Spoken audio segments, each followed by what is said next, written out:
Ben, bonsoir tout le monde. On va demander de passer ma première diapo. Donc, je vais vous faire un petit message d'introduction. Je me présente, je suis docteur Melchetrit, je suis chirurgien bariatrique à Lyon et je suis là dans ma fonction plutôt de secrétaire général des URPS. Et on avait la volonté d'organiser avec les CSO de Lyon et de la région. Et je les remercie d'ailleurs d'organiser ce webinaire qui devait être un séminaire au départ, mais bon, la formule webinaire permettait de toucher beaucoup plus de monde parce qu'il y a eu beaucoup de demandes. Et donc, d'organiser ce webinaire sur les traitements médicamenteux par les analogues de l'obésité. Et suivante, s'il vous plaît. Allons-y. Donc, le thème de ce soir, c'est prescription des analogues du GLP-1 pour la prise en charge médicale de l'obésité. Donc, les objectifs, c'est de partager des repères concrets applicables dès demain en consultation. Vous savez que l'HAS a autorisé les médecins spécialistes en médecine générale, il faut attention au terme, à la prescription des analogues, et c'est dans ce sens qu'on a voulu organiser ce webinaire pour vous aider à la prescription de ces nouveaux médicaments et surtout la prise en charge des patients dans les règles et selon les recommandations de l'HAS. Donc, vous allez transmettre vos questions via le chat qui va essayer de regrouper un petit peu les questions, et les réponses seront données par les orateurs en fin des présentations, après les présentations. Et donc, je rappelle que le webinaire est enregistré, vous pourrez le revisionner sur la plateforme. Enfin, Adeline vous donnera un petit peu la plateforme où sera déposé le webinaire, avec bien sûr l'accord de chaque personne, puisque pour le droit à l'image, donc on demandera l'accord de tous les intervenants pour pouvoir le poster et pour le revisionner. Diapo suivante. Donc, l'objectif de la séance, c'est identifier les patients éligibles et le bon moment pour initier le traitement, savoir débuter le traitement et organiser le suivi en ville, intégrer l'accompagnement nutritionnel et le parcours pluridisciplinaire, et connaître les messages clés à transmettre aux patients. Suivant. Donc, je voudrais remercier les intervenants, les membres du CSO et de Lyon et de Grenoble, avec également Céline Durand, qui est diététicienne à Vienne et avec qui je travaille depuis quelque temps. Yann Métussière, qui est une médecin nutritionniste à Lyon, dans le CSO. Et puis le professeur Borel et Dr Ségrestin et Dr Guillet. Je voudrais remercier aussi Adeline Loiseau et les coordinatrices des CSO pour l'organisation de ce webinaire qui a demandé quand même un travail de fond important. Et puis, je voudrais vous remercier de votre participation active à tous. Et on a eu plus de 400 inscrits. Là, pour le moment, on est 195 présents, mais vous voyez, donc c'est une forte demande.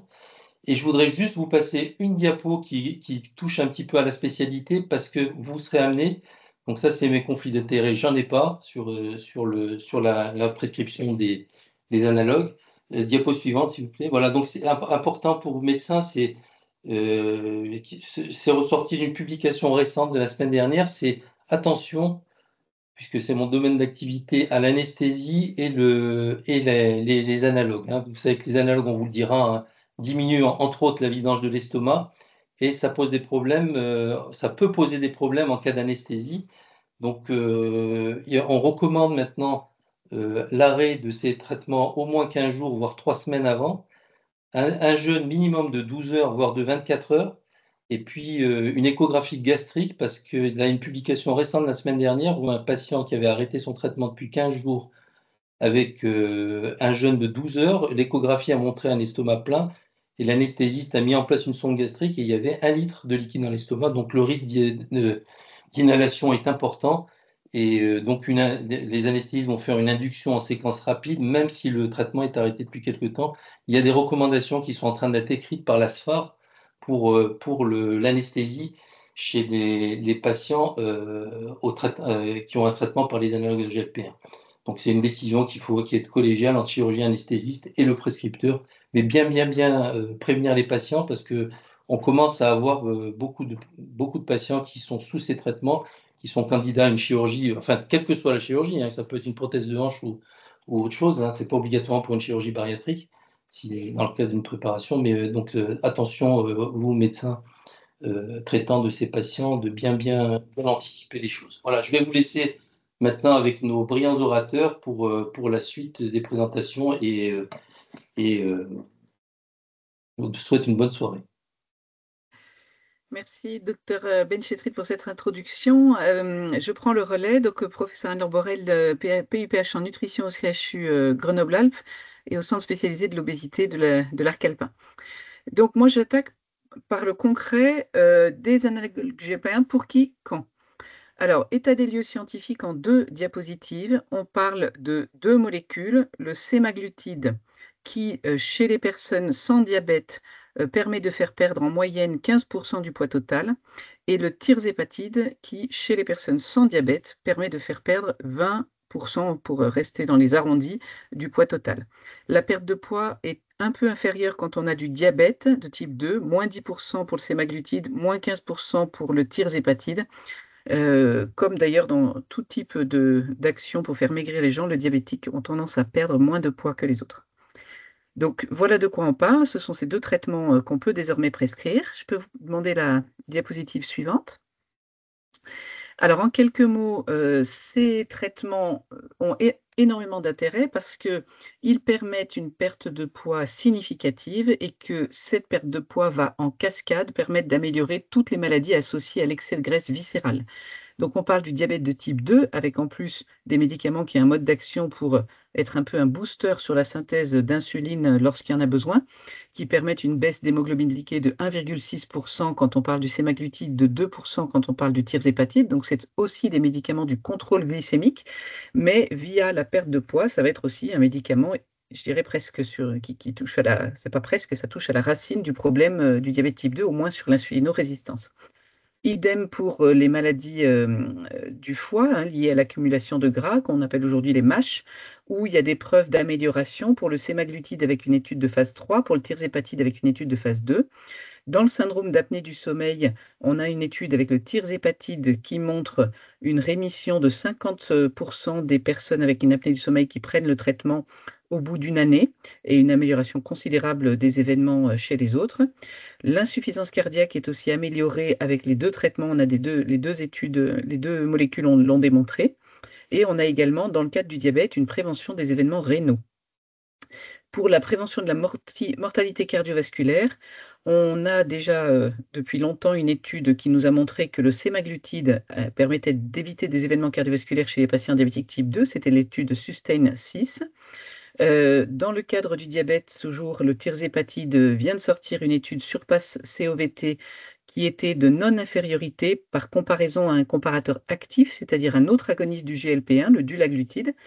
Et en fait, ce tirzépatide a dit qu'il faisait aussi bien que le dulaglutide pour la prévention des événements cardiovasculaires parce qu'il y avait déjà une étude, l'étude Rewing, qui avait montré que chez les patients diabétiques type 2, le dulaglutide permettait d'éviter des événements cardiovasculaires. Donc ça fait aussi bien, ce qui veut dire que c'est protecteur également.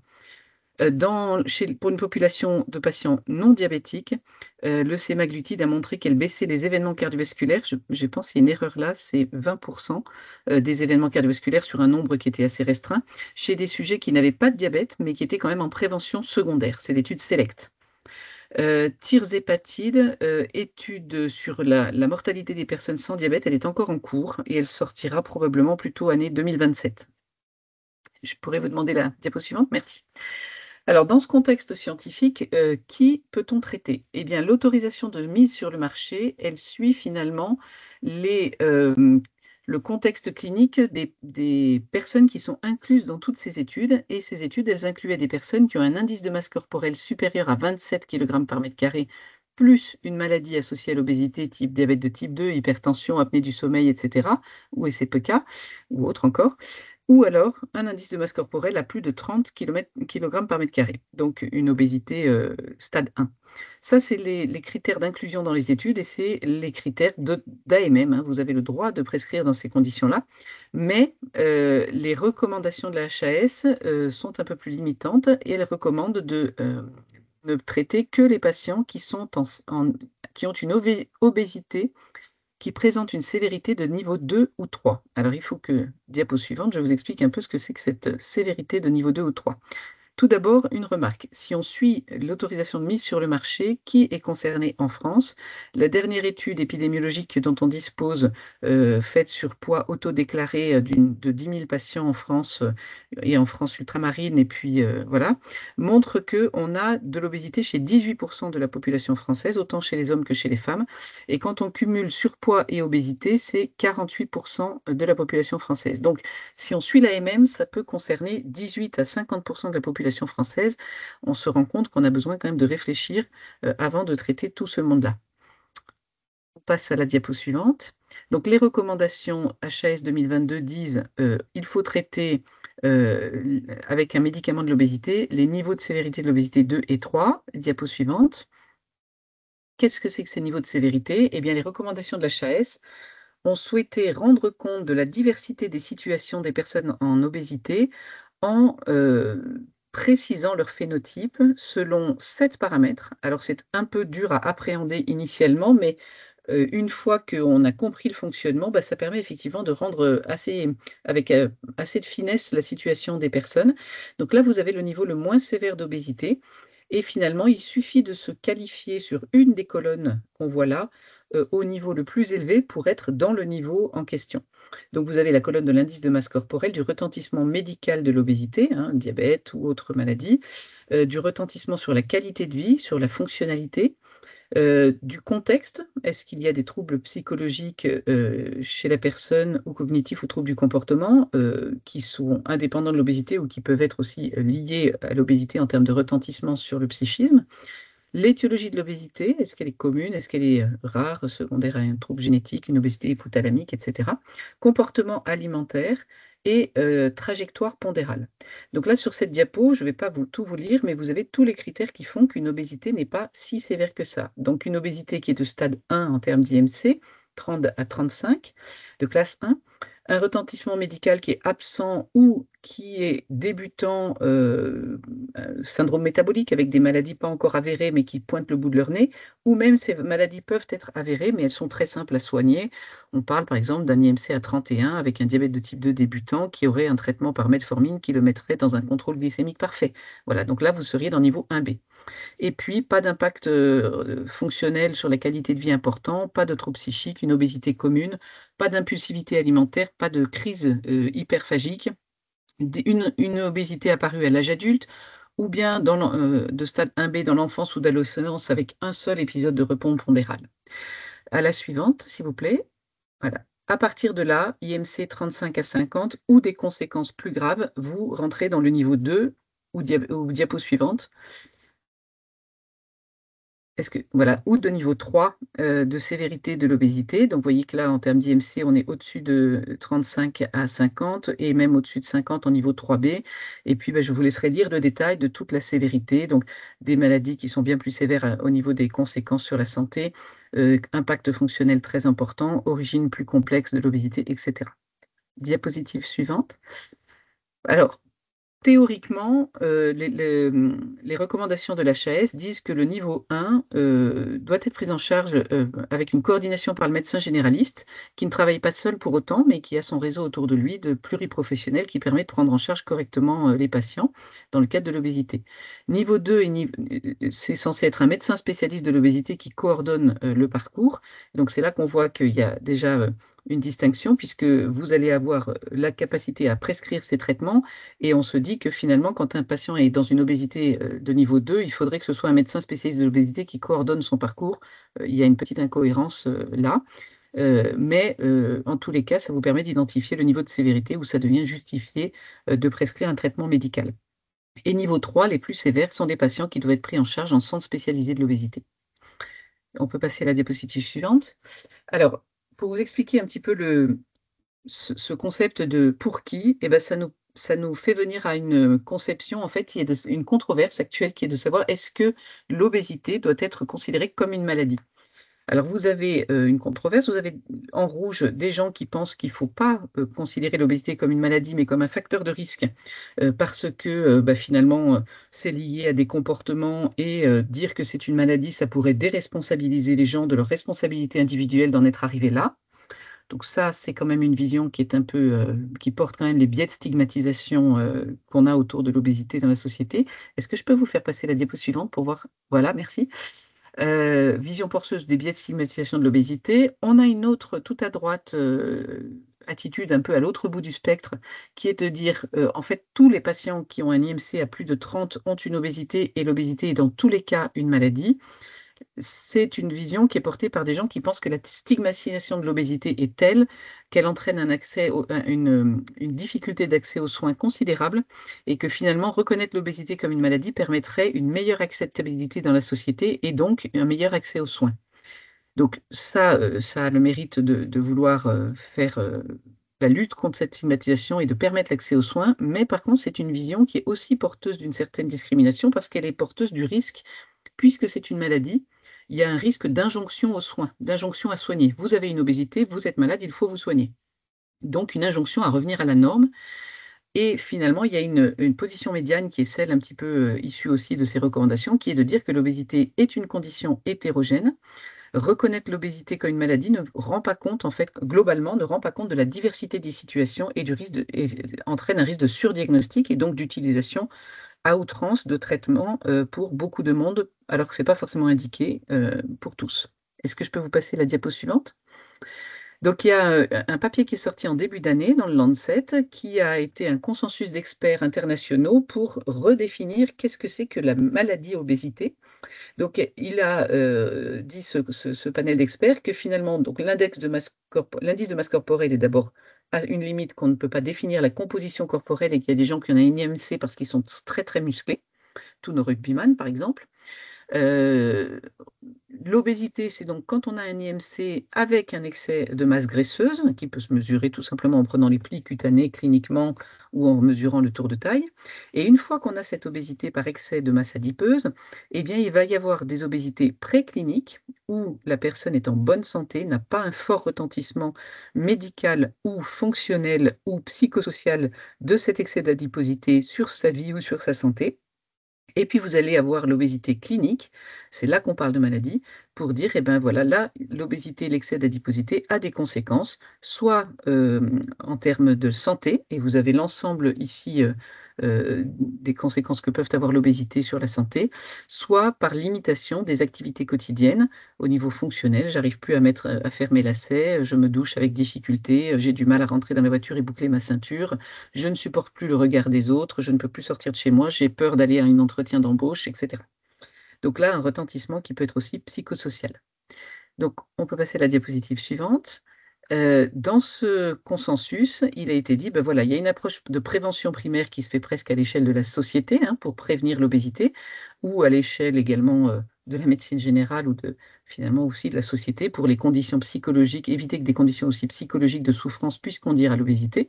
Mais une fois qu'elle est présente, cette obésité, ben on va dissocier cette obésité préclinique de clinique. Dans l'obésité préclinique, on va se concentrer à éviter de voir apparaître ces maladies si on le peut, eh bien, en adoptant un mode de vie qui soit le plus préventif possible, hein, une activité physique régulière, une alimentation équilibrée. Et faire cela ne va pas forcément permettre de perdre du poids, mais va pour autant maintenir potentiellement une bonne santé parce qu'elle maintiendra une masse musculaire, par exemple. Mais dans l'obésité, ce qu'il faut comprendre, parce qu'on va en reparler après, c'est qu'une fois que le poids s'est installé, on peut avoir un retour à un mode de vie, une hygiène de vie, on disait avant, tout à fait exemplaire, avec une activité physique régulière, une alimentation qui est adaptée à ses besoins et à sa faim, à sa satiété, à ses dépenses caloriques, et pour autant ne pas perdre du poids. Parce qu'une fois que l'obésité s'est installée, ben le poids consigne, le poids homéostatique que le corps décide d'entretenir en mangeant suffisamment de calories pour entretenir ce poids-là, eh ben, il peut être le poids que le patient a atteint. Et donc, normaliser son rapport à l'alimentation, ça veut dire arrêter de prendre du poids, mais ça ne veut pas forcément dire perdre du poids. Et donc, si on a besoin de perdre du poids parce qu'on est dans une obésité clinique, eh bien, c'est là qu'on va avoir besoin d'une intervention thérapeutique, toujours cette modalité, ces changements de mode de vie, et ensuite, éventuellement, les traitements médicamenteux ou la chirurgie. On peut avancer. Donc, si on se résume, toujours dans le cadre de l'AMM, évidemment, hein, il ne va pas falloir prescrire ça à des gens qui sont tristes d'avoir 2 kilos de plus avant l'été. Évidemment, Ensuite, obésité de niveau 2 ou 3 de sévérité de l'HAS, vous aurez ce topo pour le détail, vous les avez aussi très facilement par Internet. Pour comprendre, en fait, finalement, ces niveaux 2 ou 3 de l'obésité recouvrent ce que je viens de vous expliquer, c'est l'obésité clinique qui correspond effectivement à une obésité qui devient une maladie par son retentissement qui peut être clinique, fonctionnel ou psychosocial. Et par contre, si ce retentissement de l'obésité est nul, obésité préclinique dans ce qu'on vient de décrire, alors l'obésité n'est pas une maladie, mais en fait une diversité de plus dans notre population humaine qu'il faut inclure et accepter. Et dans ces cas-là, on ne doit pas pousser à maigrir un sujet dans cette situation. Voilà. Peut-être que le patient sera en demande. S'il est en demande, c'est peut-être qu'il y a déjà un retentissement. Mais si lui n'est pas en demande, finalement, ce n'est pas à nous de le suggérer s'il est dans cette obésité sans retentissement qu'on vient de décrire. Merci pour la diapo suivante. Alors ensuite, le quand, ça va aller plus vite. Le quand, voilà ce que disent les recommandations de l'HAS. En cas d'échec de la prise en charge nutritionnelle bien conduite, c'est-à-dire d'avoir une perte de poids inférieure à 5% en 6 mois de prise en charge pluridisciplinaire, notamment en travaillant sur le comportement alimentaire et sous réserve de l'implication d'un patient dans les soins. Alors ça, on a cette expérience issue de notre expérience clinique et notamment de celle de la chirurgie de l'obésité où les patients viennent nous voir en disant j'ai déjà fait 15 régimes, je suis en échec, etc. C'est pas parce qu'on a déjà essayé de nombreuses fois de maigrir par soi-même en étant plus ou moins accompagné et en échec qu'on a normalisé son rapport à l'alimentation. Donc il s'agit de réinterroger le rapport à l'alimentation, ce qu'on appelle euh, les habitudes de vie et d'aider le patient à exprimer des objectifs pour se rapprocher des comportements les plus naturels en termes de rapport à l'alimentation et les plus sains possibles pour la santé. Et quand on a fait ça, eh ben, il se peut qu'on ait pas il se peut qu'on ait une perte de poids, mais le plus souvent, on n'aura pas de perte de poids supérieure à 5%. Enfin, en tous les cas, si on n'a pas cette perte de poids de plus de 5% au bout de 6 mois de cette prise en charge, ce qui risque d'être le cas le plus souvent, eh bien, vous aurez la possibilité d'introduire un analogue du GLP-1 à ce moment-là. Et là, effectivement, on va avoir une efficacité maximum. Alors, et une exception à cela, il pourrait être prescrit d'emblée chez des patients dont l'obésité compromet leur autonomie ou entraîne une altération sévère de la fonction d'un organe et pour lesquels les changements du mode de vie sont limités. Voilà, moi j'ai eu la situation aujourd'hui récemment d'une obésité dans le cadre d'un trouble du spectre autistique sévère avec une personne qui n'a pas de communication verbale. Bon, je ne vais pas pouvoir mettre en place autre chose que le contrôle de l'environnement qui est déjà fait par son entourage et donc on va tout de suite aller vers le traitement. Ensuite, quand? Alors, quel risque y a-t-il à prescrire un traitement sans avoir fait ces modifications thérapeutiques du mode de vie? Alors, qu'est-ce qu'on risque effectivement si le patient n'a pas réellement fait tout ce travail? Parce que c'est ça, hein, l'enjeu et la difficulté dans votre quotidien, si vous allez le mettre en tant que médecin généraliste, c'est de construire cette prise en charge en réseau autour de vous et de demander au patient de faire cette prise en charge avant d'initier le traitement. Si on se dit, parce que c'est plus simple, je balance le traitement, on verra bien, eh bien voilà le risque. C'est que, petit 1, on peut être évidemment en échec de perte de poids, parce que ce qu'on va faire avec les traitements, c'est donner une satiété plus précoce. Or, le patient, s'il n'a pas fait un travail préalable, il peut continuer à manger comme quand on a un trouble du comportement alimentaire, c'est-à-dire sans écouter sa sensation de satiété, soit parce qu'on mange pour se réconforter, l'alimentation émotionnelle, soit parce que, à force de faire un coup du yo-yo, un coup de l'alimentation émotionnelle, on ne sait plus ce que c'est que la satiété et on va dépasser sa satiété quand on mange. Eh bien, si on n'a pas travaillé ça avant, on a beau crier plus fort que la satiété est là, on n'aura pas forcément d'écoute de cette satiété et on risque d'avoir un échec de perte de poids. Intolérance digestive, vous savez que les effets secondaires de ces traitements, c'est surtout d'avoir des nausées, éventuellement des vomissements, des diarrhées. Bon, eh ben, si quelqu'un dépasse sa satiété, il va ressentir plus de nausées, il va avoir plus de reflux. Et puis, les patients nous rapportent bien que quand ils ont une alimentation hyperlipidique, c'est souvent là qu'ils vont avoir des diarrhées. Intolérance psychologique, c'est important avant d'initier ces traitements de comprendre avec votre patient quel est le rôle que tient l'alimentation dans sa vie et notamment dans sa gestion émotionnelle. Parce que si le patient va pas très bien, il n'a pas travaillé sur le plan psychologique et il dépend beaucoup de l'alimentation pour se soutenir psychologiquement, eh bien, vous allez pouvoir, comme dans la chirurgie bariatrique, lui enlever cet outil de réconfort en mettant un traitement de l'obésité. Il n'a plus la possibilité d'aller vers l'alimentation quand ça ne va pas, et du coup, il va mal. Ou il va, donc, d'abord, on s'assure de comment va le patient, et éventuellement, on a mis en place un suivi psychologique en amont. Et puis, nous, on voit revenir dans nos consultations, et là, je pense que vous allez voir ça, et vous êtes très exposé à ça, hein, en médecine générale ou en médecine libérale, des patients qui, comme on l'avait, nous, je dirais, il y a une dizaine d'années dans la chirurgie bariatrique et qu'on a quand même moins maintenant, des patients qui se disent, qui entendent beaucoup parler de tout ça sur les réseaux sociaux, dans leur entourage, et qui se disent, ça y est, c'est la solution miracle, c'est la solution externe qui fait que enfin ça va marcher, sans que j'ai forcément à réinterroger tout mon mode de vie. Et là, on a un risque d'échec immédiat ou à court terme, ou de mauvaise tolérance.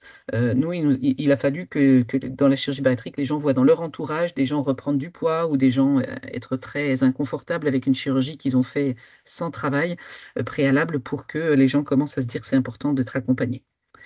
Voilà, diapo suivante. Et combien de temps? Alors ça, très important, ces traitements, très important, d'autant plus que pour l'instant, vous le savez, ils ne sont pas remboursés. Donc on attend, on pourra peut-être en parler dans les questions, mais on attend leur remboursement qui est encore toujours en cours de discussion.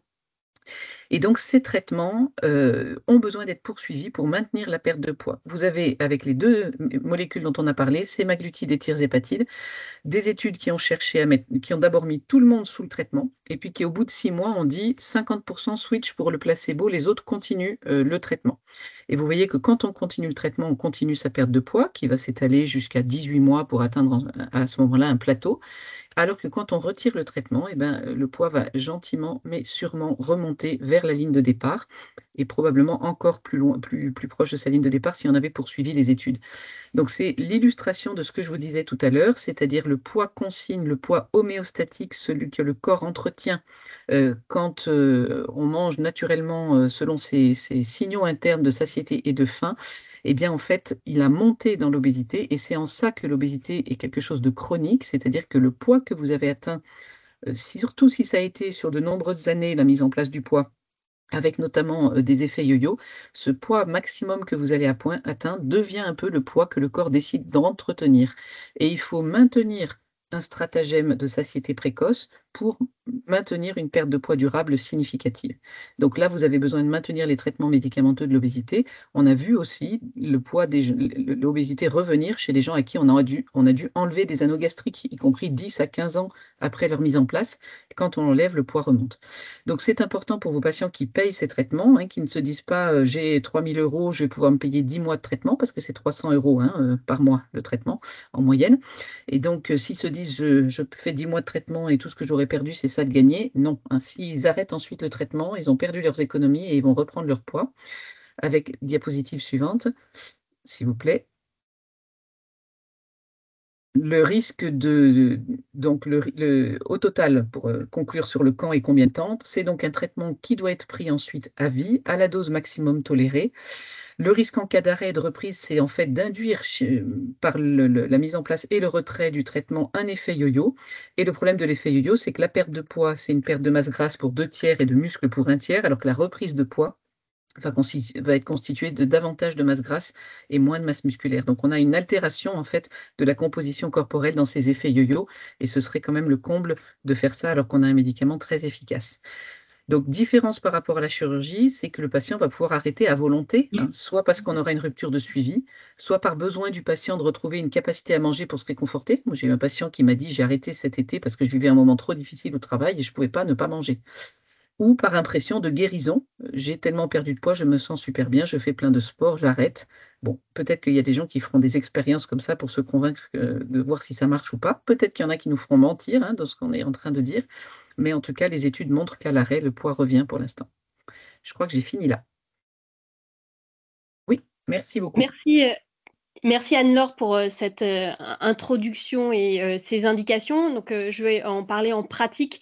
Juste petite parenthèse concernant le coût. Je ne sais pas si on l'a précisé, mais aujourd'hui, en termes de coût de reste à charge patient, on est à environ 200 euros par mois pour le sémaglutide et 400 euros par mois pour le tirzépatide. C'est une information importante à délivrer aux patients. Pour l'instant, il n'y a pas de remboursement. Est-ce qu'il y aura un remboursement et quand ça reste flou. Diapositive suivante. Donc, mes liens d'intérêt que vous pouvez retrouver sur transparence.gouv. Diapositive suivante. Donc, comme l'a dit Anne-Laure, on est sur la base d'un traitement de deuxième intention ou traitement d'emblée en cas d'impact majeur de l'obésité sur la qualité de vie et des modifications thérapeutiques du mode de vie qui ne sont pas possibles à mettre en place. Toujours avec l'idée que bien sûr, il y a un équilibrage alimentaire à travailler et une reprise d'activité physique. Et tout ça est basé sur les recommandations de l'HAS. Diapositive suivante. Alors, juste avant de mettre en place le traitement, il est important de faire un état des lieux du patient, notamment par l'évaluation des complications en lien avec l'excès d'adiposité. Et juste quelques éléments qu'il faudra rechercher, bien sûr, les syndromes d'apnée du sommeil qui sont fréquents, qui peuvent atteindre globalement 50% de votre population, des syndromes d'obésité, hypoventilation par la réalisation de gaz du sang chez des patients qui vont présenter de l'hypercapnie, les maladies du foie gras, les hépatopathies métaboliques avec tout simplement un dosage du score de FIB4. Pensez notamment aux atteintes de la fonction rénale en faisant une microalbuminurie. Le retentissement psychologique, psychosocial, bien sûr, est à rechercher. Alors, en aparté, pensez aussi que ces patients peuvent présenter, notamment chez les femmes jeunes en âge de procréer, des hypertensions intracrâniennes. Et puis, une pathologie qui est mal diagnostiquée actuellement, l'insuffisance cardiaque à FEVG préservée, qui correspond à un tiers des patients dont l'IMC est supérieur à 40. Alors, bien sûr, dans votre évaluation, en plus des complications en lien avec l'adiposité, il faut évaluer le comportement alimentaire, évaluer le niveau d'activité physique, la présence ou non de sarcopénie et le test de levée de chaise que vous pouvez faire simplement en consultation sur 15 secondes peut être un bon indicateur. Diapositive suivante. Alors, une fois que vous avez pris la décision de proposer le traitement au patient, il faut bien l'éclairer sur les effets indésirables potentiels liés au traitement. On en a parlé à plusieurs reprises. Les effets indésirables les plus fréquents sont les effets indésirables digestifs, nausées, diarrhée, constipation, vomissements. Quand on atteint les vomissements, c'est que probablement il faut rétrograder en termes de posologie. Ce n'est pas un traitement qui fonctionne via des vomissements. Hein, c'est un traitement qui provoque, qui augmente le niveau de satiété au cours du repas et qui limite la vidange gastrique. Et c'est comme ça que le patient va se sentir plus rassasié. Alors, on a parlé des risques en lien avec l'anesthésie et des risques d'inhalation. Donc, il y a donc un retard à la vidange gastrique qu'il faut prendre en compte. Le risque le plus important que peut potentiellement présenter le patient, c'est le risque de lithiase vésiculaire, avec notamment au moment de la perte de poids et de la perte de poids intense. Et pour ça, on peut discuter de l'introduction au moment de la mise en place du traitement, une association avec de l'acide urso-désoxycholique pendant une durée de 6 mois. On préconise aussi la réalisation d'une échographie abdominale en début de traitement dans le cadre du dépistage et de la stéatopathie métabolique et des lithiases vésiculaires. Alors, quelques risques moins connus, c'est le risque de déshydratation. On sait maintenant que les patients boivent moins sous traitement et donc un risque d'insuffisance rénale aiguë. Alors, dans les risques bleus, les risques possibles, pensez au risque d'aggravation des rétinopathies diabétiques, notamment en particulier pour le sémaglutide, et puis un risque émergent qui est le risque de neuropathie optique ischémique antérieure non artéritique, de NOIA. Donc, un cas sur 10 000 rapportés dans la littérature, même si c'est des études qui ne sont pas randomisées, contrôlées, il y a un risque qui a été décrit. Donc, en cas de perte de vision brutale, il faut arrêter le traitement et consulter un ophtalmologue et ne pas reprendre. Concernant le risque de pancréatite, le risque de pancréatite aiguë médicamenteuse n'est pas établi pour l'instant. Par contre, on a pu voir dans le cadre des lithiases biliaires des pancréatites aiguës biliaires. Diapositive suivante. Alors, comment on met en pratique le traitement en route? Vous avez l'escalade de doses pour le tirzépatide, le Mounjaro à gauche et le sémaglutide, le Wegovy à droite. Le principe pour les deux traitements, c'est le même, c'est qu'on va augmenter par palier chaque mois en fonction de la tolérance. Et globalement, si le patient tolère bien, vous augmentez à la dose suivante. Si par contre, le patient présente une intolérance digestive ou s'il réduit ses apports de manière trop drastique ou s'il y a une altération de l'état général, un impact psychologique important, vous pouvez soit retarder l'augmentation de dose, diminuer la dose, voire suspendre le traitement. Le patient a 5 jours pour refaire l'injection si jamais il a un oubli de dose. Et puis, en cas d'interruption de plus de 15 jours de traitement, on conseille de reprendre l'escalade de dose initiale. Et donc, c'est notamment le cas si vous avez une chirurgie avec une anesthésie générale. Pensez, si le patient est diabétique, à bien sûr interrompre les autres agonistes de récepteurs du GLP-1 tels que le dulaglutide, le liraglutide, et puis on n'associe pas ces traitements aux inhibiteurs de DPP4 tels que la saxagliptine ou la vildagliptine. Diapositive suivante. Alors, comme l'a dit Anne-Laure, les traitements entraînent une perte de tissu adipeux, d'adiposité, mais également une perte de masse maigre relativement conséquente, entre 24 et 40% de la perte de masse totale. Et c'est un point de vigilance puisque ce traitement, vous pouvez maintenant le prescrire jusqu'à un âge avancé. Et donc la question va être le risque de sarcopénie et notamment le risque de rebond pondéral si vous avez perdu trop de masse maigre. Donc on conseille au cours des traitements d'avoir des apports suffisants en protéines et puis de faire de l'activité physique en résistance qui va vous permettre de conserver au mieux votre masse musculaire.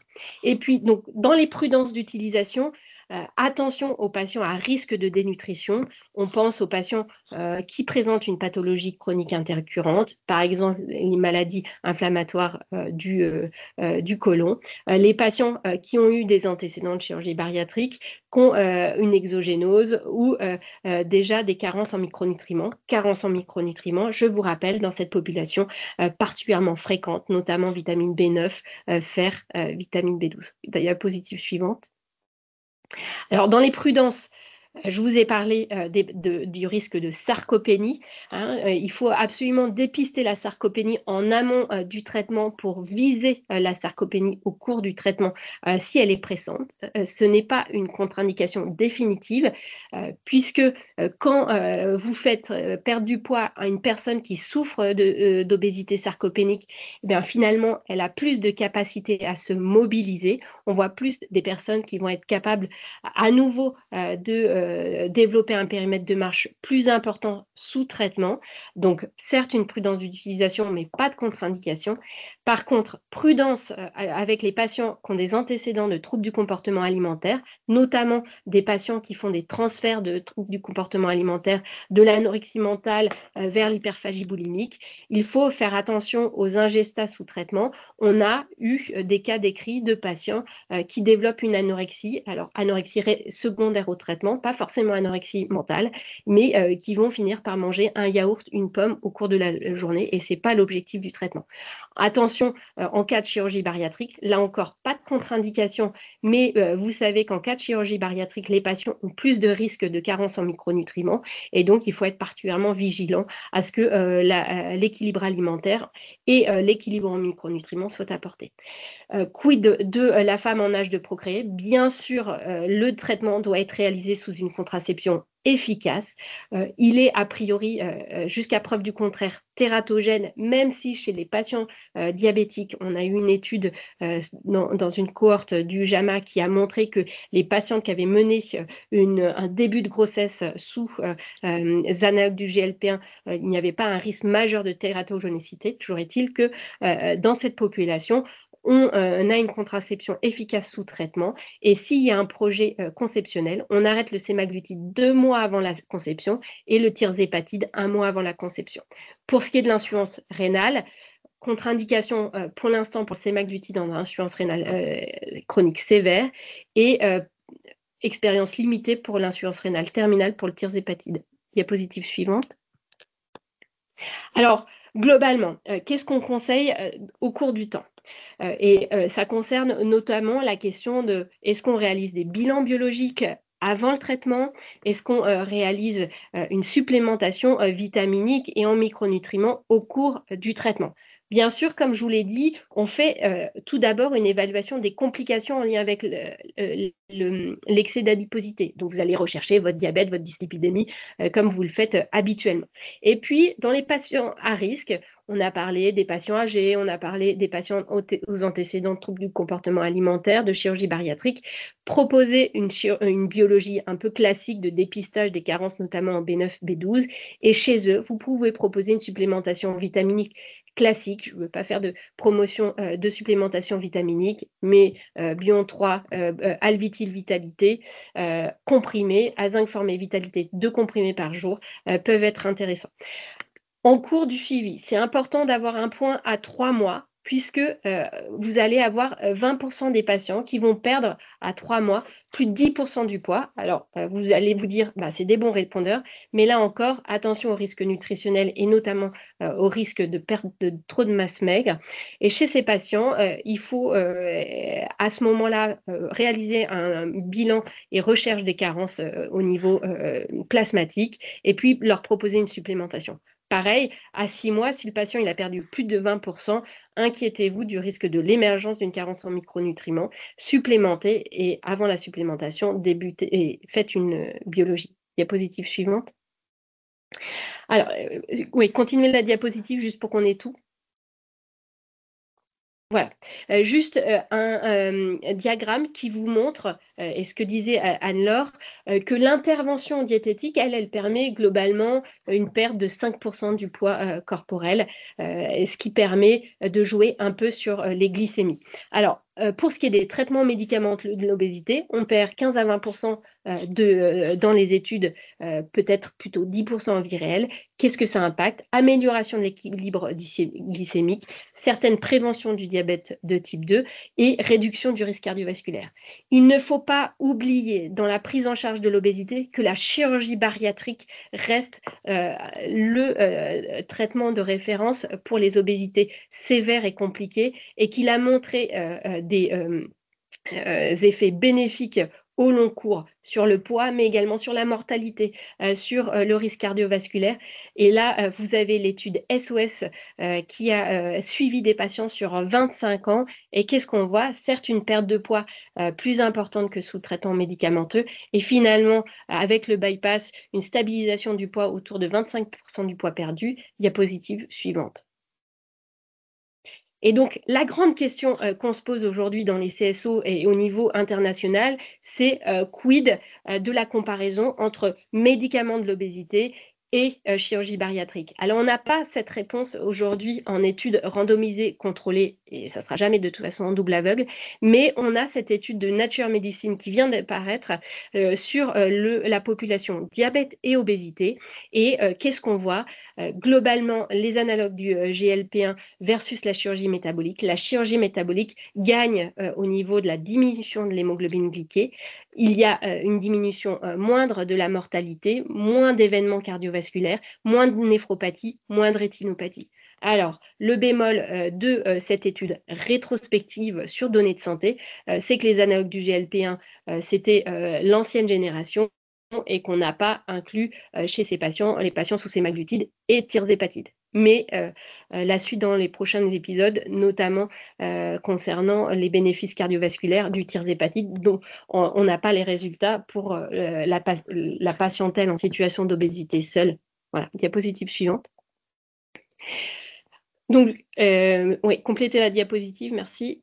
Voilà, juste pour vous rappeler, donc niveau 1, vous êtes aux manettes et notamment dans les traitements médicamenteux de l'obésité, l'ANSM a dit que vous pouviez les prescrire, donc c'est important, ça va vous permettre de mieux accompagner les patients. Vous avez vu que les résultats sont là, mais le bémol, c'est que le traitement doit être poursuivi au long cours. On est aujourd'hui, nous, dans le suivi à 3 ans des patients qui ont débuté l'accès précoce en 2022 par sémaglutide. glutides, on peut voir une certaine usure du traitement au long cours, mais il faut remotiver les patients puisque la maladie obésité, c'est une maladie chronique qui justifie un accompagnement sur le long cours.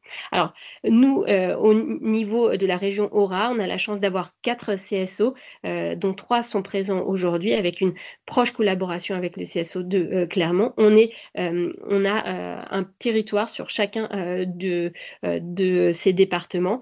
Et si vous avez des patients de niveau 3 que vous avez besoin d'accompagner, nous sommes présents, malheureusement tous débordés. En ce qui concerne Lyon et le CSO des HCL, on a 14 mois de délai pour une simple évaluation et on ne peut pas faire de suivi annuel pour ces patients de niveau 3.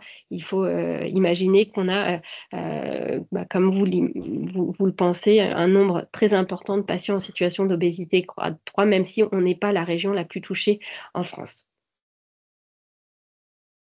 Diapositive suivante et c'est la fin. Voilà, donc c'était en pratique ce que je pouvais vous dire sur l'instauration des GLP-1 et on va basculer sur Céline Durand qui va vous expliquer un petit peu les étapes de prise en charge diététique possibles au cours du traitement.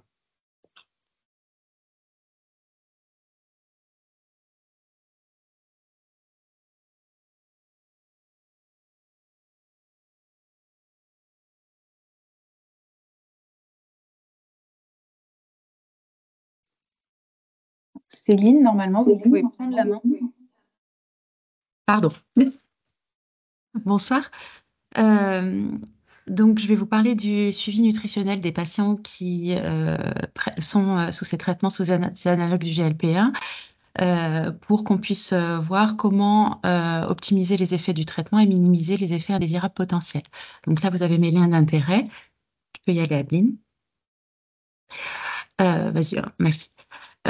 Pour les personnes qui souffrent d'obésité actuellement, en tout cas avant l'arrivée des traitements médicamenteux, les 2 seules possibilités thérapeutiques que l'on pouvait proposer, c'était les modifications du mode de vie avec un effet limité, on l'a vu sur le plan pondéral, et la chirurgie bariatrique. Et finalement, les traitements viennent permettre une offre de soins supplémentaires pour ces patients.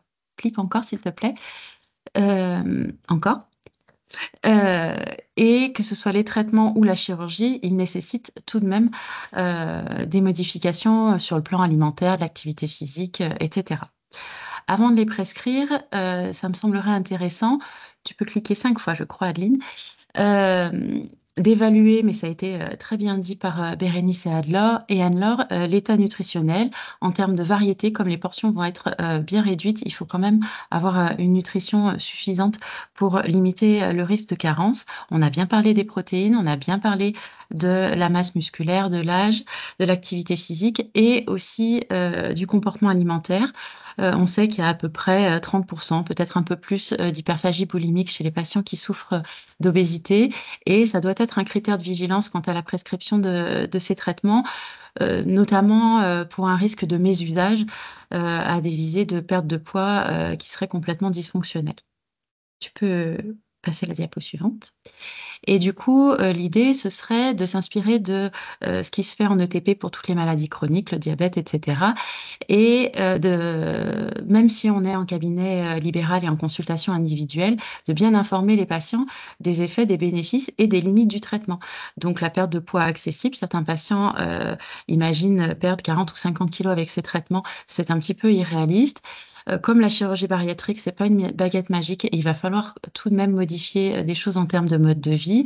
Le coût, on en a parlé, la durée et la question de la reprise de poids à l'arrêt du traitement où il faut aussi que les patients soient préparés au risque de provoquer de grosses déceptions. Et puis, ça va être intéressant aussi de les informer des changements qui vont devoir être mis en place.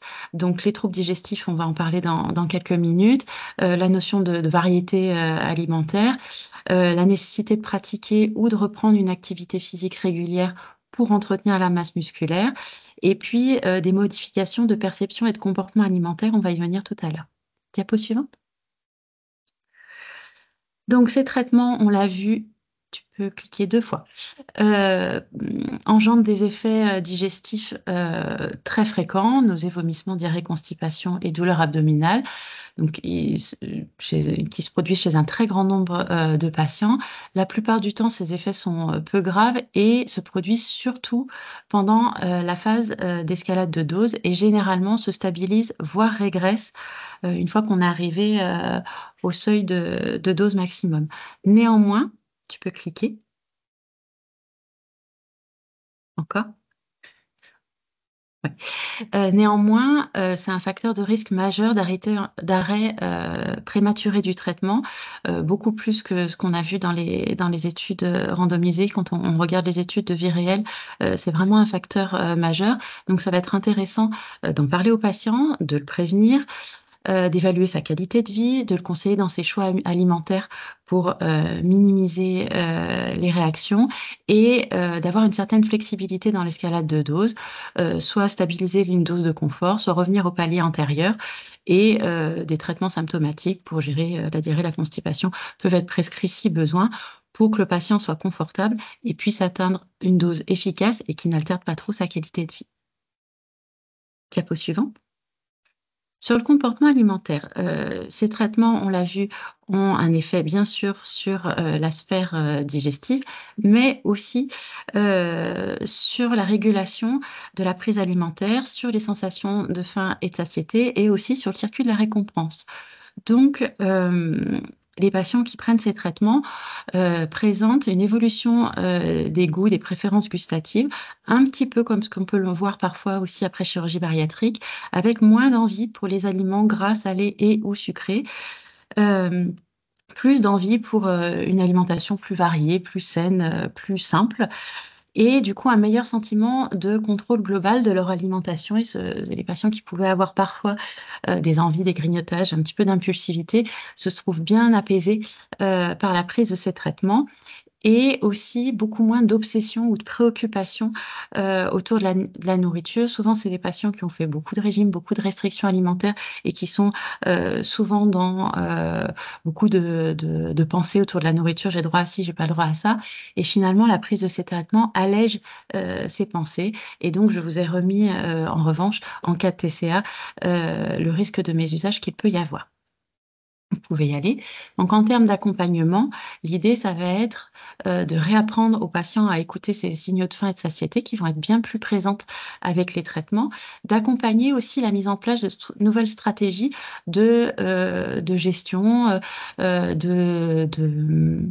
les personnes qui vont beaucoup moins grignoter, avoir beaucoup moins d'envie, vont pouvoir développer une nouvelle stratégie de coping pour traverser ces moments-là où il pouvait y avoir certains rituels alimentaires.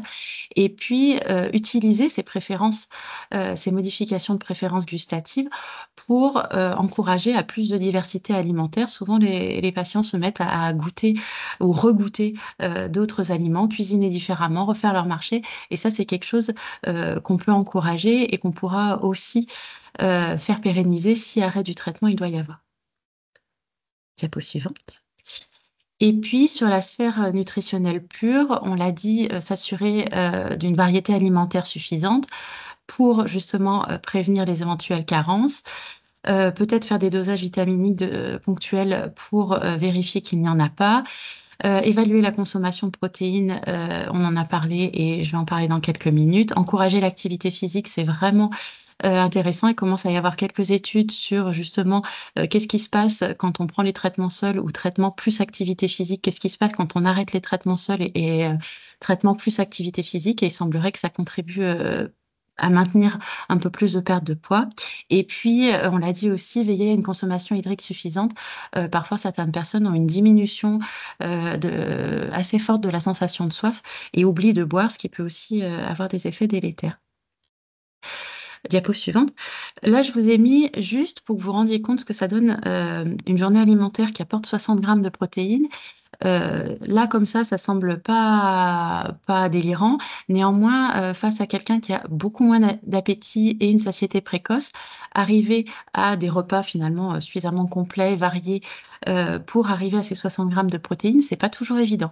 Dans les faits, on est plutôt aux environs de 30 grammes et 60 grammes, c'est quand même l'apport minimal de sécurité pour éviter une fonte musculaire. Donc, c'est intéressant de se préoccuper de ce point-là. Diapo suivante. Donc, en résumé, ça, c'est une jolie publi qui parlait du soutien nutritionnel à apporter aux patients sous analogue du GLP-1, qui résume bien tous les points que l'on vient d'aborder ensemble. Diapo suivante. Et donc, à long terme, si le traitement doit être pris pendant des années, on observe souvent au bout d'un an un tassement des effets. Ça ne veut pas dire que le poids continue pas de descendre, ça ne veut pas dire que le traitement n'est plus efficace, mais simplement les effets se tassent un petit peu. En tout cas, en termes de comportement alimentaire, ils sont moins précis, moins fins, moins prégnants. Et donc, on va être plutôt sur un maintien de ce qui a été pris, ce qui a été mis en place. Et l'idée d'avoir mis en place des habitudes et de les maintenir, c'est plus facile que d'en initier. Donc, et à la fois au niveau nutritionnel et comportemental, on va encourager les patients à entretenir les stratégies qui ont pu être mises en place, poursuivre l'activité physique et éventuellement un suivi psychologique est toujours intéressant chez les personnes qui souffrent d'obésité, qui ont souvent eu des histoires de vie assez complexes. Clique encore une fois, s'il te plaît. Et l'idée, c'est de pérenniser les effets du traitement, prévenir la rechute et s'il doit y avoir arrêt, essayer autant que possible de limiter la reprise pondérale. Diapo suivante. Et donc là, je vous ai mis pour exemple le parcours de soins qu'on retrouve dans les recommandations de chirurgie bariatrique. OK. Et du coup, j'ai réfléchi à ce qui pourrait être un parcours de soins pour les patients sous analogue du GLP-1. Diapo suivante. Il va falloir que tu cliques plusieurs fois. Donc, ce qu'on pourrait imaginer, c'est aussi une équipe pluridisciplinaire avec une évaluation médicale, nutritionnelle, comportementale, psychologique de l'activité physique, un temps d'éducation thérapeutique pour comprendre la notion de chronicité de l'obésité, comprendre aussi ce qui a contribué à l'histoire pondérale de la personne, et puis tout ce qu'on a dit en rapport avec les traitements plus spécifiquement, avoir une équipe aussi ressources, initier le traitement, surveiller les effets secondaires, soutenir sur le plan nutritionnel et des habitudes de vie, puis un suivi un peu plus espacé au-delà de la première année. Donc, c'est un parcours de soins qui pourrait s'imaginer pour ces traitements-là en libéral avec vos correspondants médicaux, paramédicaux habituels. Et dernière diapo. Je vous invite à repérer autour de vous des diététiciens qui seraient formés, informés à l'accompagnement de ces traitements, qui peuvent du coup être un soutien pour vous et pour le patient, et aussi vous avertir, vous alerter, dépister des difficultés éventuelles que peut traverser le patient pour lui permettre de tolérer au mieux ces traitements, d'optimiser leurs effets et leur durabilité et éviter les arrêts et les ruptures un peu brutaux qui peuvent du coup induire des reprises pondérales. Voilà. Bonjour, je vais prendre la suite. Donc, je suis le docteur Géraldine Guiguet. Je travaille en tant que médecin nutritionniste à Lyon et en Berrieux. Et donc, je vais vous présenter deux cas cliniques pour que se rendre compte un petit peu de comment ça se passe quand on est en cabinet. Diapo suivante, s'il vous plaît. Donc, c'est Nadia qui a 47 ans, qui vient me consulter. Elle est diabétique et dyslipidémique traitée. Elle présente une obésité de grade 1. Elle a déjà eu de nombreux suivis diététiques et elle s'est un peu renseignée sur les traitements. Elle arrive, comme très souvent les patients, avec une idée d'un traitement booster. Donc là, il va falloir faire un travail de déconstruction en général pour bien expliquer que c'est un traitement sur le long cours. Là, donc, je suis partie, comme très souvent, du fait que je leur explique qu'ils ont une maladie, l'obésité. Déjà, souvent, ça, c'est important pour les aider à appréhender les choses. Et donc, c'est un traitement qui va être mis en place sur le long cours. C'est un traitement qui peut avoir des effets indésirables, qui est très efficace, qui peut avoir des effets indésirables. Et donc, les mises en place des règles hygiéno-diététiques est primordiale. Après le bilan, il n'y avait pas de TCA, pas de choses comme ça, mais il y avait quand même des petits objectifs qu'on a pu mettre en place. Et je suis arrivée à avoir une alliance thérapeutique qui, à mon sens, est vraiment primordiale parce que sur le long terme, le suivi est plus que nécessaire. Et donc, le but, c'est pas de lâcher les patients et de plus les revoir. Donc, cette patiente a accepté la prise en charge, diapo suivante. Et lors de la deuxième consultation, je lui ai expliqué les différents traitements en détail. Ça prend beaucoup de temps, cette consultation, avec tous les effets indésirables, le risque de dénutrition, de sarcopénie, entre autres. Et ça aide vraiment, en fait, le fait qu'elle sache qu'il y a un traitement derrière, ça aide aussi, ça motive à mettre en place les règles hygiéno-diététiques. Et on parle vraiment à chaque fois du coût, parce que pour l'instant, c'est vraiment important, c'est un vrai budget et ça peut avoir un impact sur la famille. Des fois, il y a des conseils de famille qui sont faits, donc c'est vraiment important.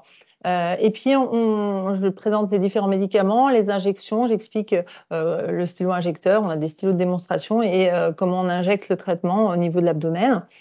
C'est comme des stylos à insuline finalement. Et puis que ce traitement, il sera sur le long cours. Donc ce budget, comme le disait le docteur Ségrestin, il est vraiment, c'est pas le même que juste un booster. Donc ça, il faut qu'ils en aient vraiment conscience. Et elle avait eu le temps d'en réfléchir entre-temps. Elle était d'accord et elle a décidé d'un traitement par sémaglutide. Alors, sémaglutide, pourquoi? Parce que c'est peut-être le traitement qui pourra être remboursé et puis aussi parce que c'est celui dont elle a entendu le plus parler, hein, c'est le Wegovy. Et que ça la rassurait d'en avoir entendu parler à la télé. Pour le coup, c'était vraiment ça. Diapo suivante. Quand je l'ai revue 3 mois plus tard, la biologie s'était déjà améliorée. Elle était à 1 mg de sémaglutide, donc de Wegovy, mais elle avait des effets indésirables. En fait, en l'interrogeant, on était dans la période du Ramadan et elle ne faisait plus qu'un repas. Elle était extrêmement asthénique et elle ne faisait plus d'activité physique à cause de cela. Donc, j'ai beaucoup discuté avec elle. Elle a compris rapidement. On a essayé de mettre en place je lui ai expliqué pour des collations, etc., de voir comment on pouvait augmenter l'apport en protéines. Et finalement, d'elle-même, elle a décidé de suspendre le Ramadan et de reprendre des repas équilibrés et l'activité physique. Étant donné la perte de poids et la fatigue, etc., j'ai mis en place des multivitamines et on a décidé de rester un peu plus longtemps à 1 mg. Alors, ce que je ne vous ai pas dit, c'est que les patients, je leur dis vraiment, je leur explique dès le début l'augmentation des doses, l'escalade de doses, mais aussi que peut-être on pourra aller plus doucement, peut-être qu'on redescendra de dose et que c'est pas grave et qu'on adapte vraiment le traitement à chacun. Le patient est vraiment au cœur du traitement et l'alliance thérapeutique est vraiment importante justement pour qu'il y ait une relation de confiance et qu'on puisse travailler ensemble. Cette patiente, elle était bien d'accord pour rester à 1 mg et du coup, on a poursuivi. Diapo suivante. Donc, quand je l'ai revue au mois de juin, elle avait déjà perdu 19,5% du poids. Vous voyez, c'est assez rapide. Elle était à 2,4 mg. Elle avait remis une alimentation structurée, équilibrée. Il y avait voilà, un apport qui était quand même bon. Mais il faut savoir que les patients ont nettement moins faim. Donc, l'apport en protéines est malgré tout souvent insuffisant. On leur apprend vraiment, souvent avec une diététicienne, là, ce n'était pas le cas. Mais voilà, d'avoir une alimentation très équilibrée, de diminuer les quantités, mais d'avoir toujours cette alimentation équilibrée. Et donc, ces traitements pour le diabète, pour le cholestérol ont pu être arrêtés. Vous voyez, la bilan biologique était vraiment normalisée, mais elle avait quand même encore de la fatigue et des migraines. Donc, on a décidé ensemble, conjointement, de redescendre à 1,7 mg de sémaglutide. Parce que c'est important de bien réadapter et de bien être à l'écoute du patient. Le but, c'est pas qu'il lâche le traitement parce qu'il y a trop d'effets indésirables ou qu'on ait des effets indésirables avec des conséquences fortes. Donc voilà, on est resté à 1,7 on a diminué à 1,7 mg. Diapo suivante. Et quand je la revois au mois d'octobre, là, elle a perdu déjà 28,7% du poids. Et vous voyez, son souhait de poids initial était de 67 kg et maintenant qu'elle est à 62, elle veut 60. Donc ça, c'est important aussi, à mon sens, de bien fixer les objectifs dès le départ parce que finalement, les objectifs sont toujours plus haut, toujours plus. Et finalement, elle se sentait mieux avec ce poids et maintenant, elle veut encore plus. Donc, les règles génétiques sont bonnes, mais en la réinterrogeant, elle n'avait plus les effets indésirables du départ, mais en la réinterrogeant, il y avait une constipation très importante avec une selle moins d'une fois par semaine et surtout des fécalomes durant l'été. Ce qu'elle me parle, elle m'en a parlé au début comme quelque chose d'anodin, et en la réinterrogeant, voilà, elle s'est rendue compte que c'était quand même pas si anodin que ça, malgré une alimentation vraiment, elle faisait attention aux fibres, etc. Elle a même eu des médicaments, rien n'y faisait. Donc on a décidé ensemble, là, il y a quelques jours, de rediminuer à 1 mg, sachant que la perte de poids est quand même déjà assez importante, et de bien poursuivre les multivitamines. La diapo suivante. Une deuxième patiente, Léa, donc une médecin de 38 ans, avec un IMC de grade, enfin une obésité de grade 2, qui a eu de nombreux suivis diététiques dans l'enfance, depuis l'enfance, pardon. On a beaucoup de patients comme ça qui ont déjà eu de nombreux suivis diététiques ou nutritionnels qui veulent plus vraiment de suivi. Donc c'est important d'obtenir leur adhésion pour vraiment le suivi. Et parfois le médicament aide justement à accepter cela. Et cette patiente, en refaisant son bilan, on s'est aperçu qu'il y avait pas mal d'objectifs à mettre en place au niveau de l'activité physique, le petit déjeuner, et le fait qu'elle sache que derrière peut-être il y avait un traitement, ça l'a beaucoup aidée. Déjà, elle avait décidé de venir me voir et de ne pas s'auto-prescrire le traitement, ce qui était déjà pas mal. Après, c'est une patiente qui avait beaucoup d'alimentation émotionnelle. Elle n'avait jamais mis en place de suivi psychologique. Et là, j'ai pu en profiter pour qu'elle adhère à un suivi psychologique et qu'elle débute, qui serait facilité justement par ces traitements médicamenteux qui vraiment aident au niveau de l'alimentation émotionnelle. Et donc, ce travail psychologique serait aidé également. Ce qu'elle a accepté, je vais expliquer évidemment les traitements médicamenteux. Diapo suivante. Quand je l'ai revue à 4 mois, elle avait restructuré son alimentation, débuté un travail psychologique et le poids était stable. On a décidé, enfin, elle a décidé le choix du traitement par tirzépatide. Moi, je leur propose vraiment les 2 médicaments. Elle, ce qui l'a motivée, c'était la perte de poids moyenne plus importante. Et quand je l'ai revue 4 mois et demi plus tard, vous voyez, avec le tirzépatide, là, à une dose de 10 mg, elle avait perdu 24%, plus de 24% du poids, et elle décrivait bien cette sensation de liberté. Il y a beaucoup de patients qui se disent libérés de l'emprise de l'alimentation dans leur quotidien, qui les mène un petit peu au quotidien. Vraiment, ces traitements aident beaucoup par rapport à ça. Et elle faisait un travail de fond avec le psychologue en parallèle. Elle avait quelques nausées et surtout quand même de l'asthénie. Comme tous ces patients-là, les protéines sont vraiment à surveiller parce que finalement, ça baisse très très vite. Donc, je lui ai donné des conseils par rapport à ça. J'ai mis en place des multivitamines, étant donné la perte de poids rapide. Et on a poursuivi, on a décidé ensemble, conjointement, de poursuivre à 10 mg. C'est vraiment important de se dire que le patient est au cœur de la thérapeutique, au centre de tout ça, et c'est vraiment une alliance qui est importante. Voilà pour moi.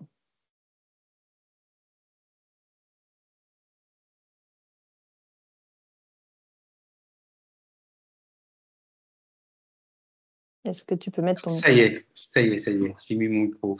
Bonsoir, je me présente, je suis le docteur Mathussière. Moi, je travaille au CSO de la clinique de la Sauvegarde à Lyon. Je vais vous présenter 2 cas cliniques pour continuer.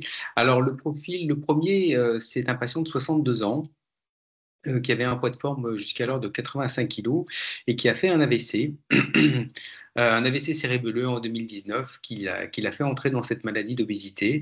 Il a atteint un poids à 103 kg et le poids s'est installé tranquillement, et nous, on le prend en charge en 2024, en fait, dans notre centre. Alors, on a l'habitude, dans les premières consultations, rapidement d'essayer de faire une évaluation pluridisciplinaire ou en hôpital de jour. Il ressortait un profil plutôt hyperphage et tachyphage de ce patient, donc quelqu'un qui mangeait beaucoup et vite, sans trouble du comportement alimentaire particulier, et il avait une activité physique un peu limitée par ces troubles séquelaires de l'équilibre suite à son premier AVC.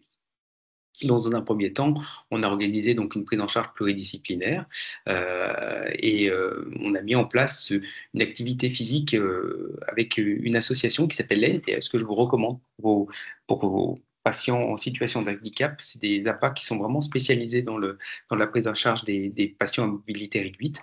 En parallèle, en plus, il avait entamé un profil psychologique. Tout ça a duré plusieurs mois, sur 4-5 mois sur 2024. Le poids, lui, vous voyez, n'a pas bien bougé. On l'a pris en charge, il était à 112 kg, 114.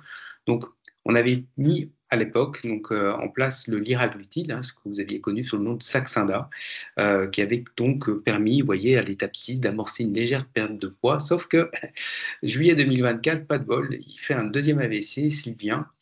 dont il ne gardera pas de séquelles. Il a été rapidement thrombosylé, cet AVC, et il a été mis en place par l'équipe, c'était du Midipôle, un programme d'activité physique renforcé chez ce patient, que je revois en octobre 2024. Poids stable, toujours à 113, 114 kg. Il était toujours sur 3 mg de liraglutide par jour, mais pas aucun effet, pas d'effet satiétogène, pas d'effet vraiment sur son appétit et sur ses rations. On décide donc d'essayer de voir si on peut augmenter. Il n'y avait pas de sarcopénie chez ce patient, ça avait bien été éliminé si on me pose la question.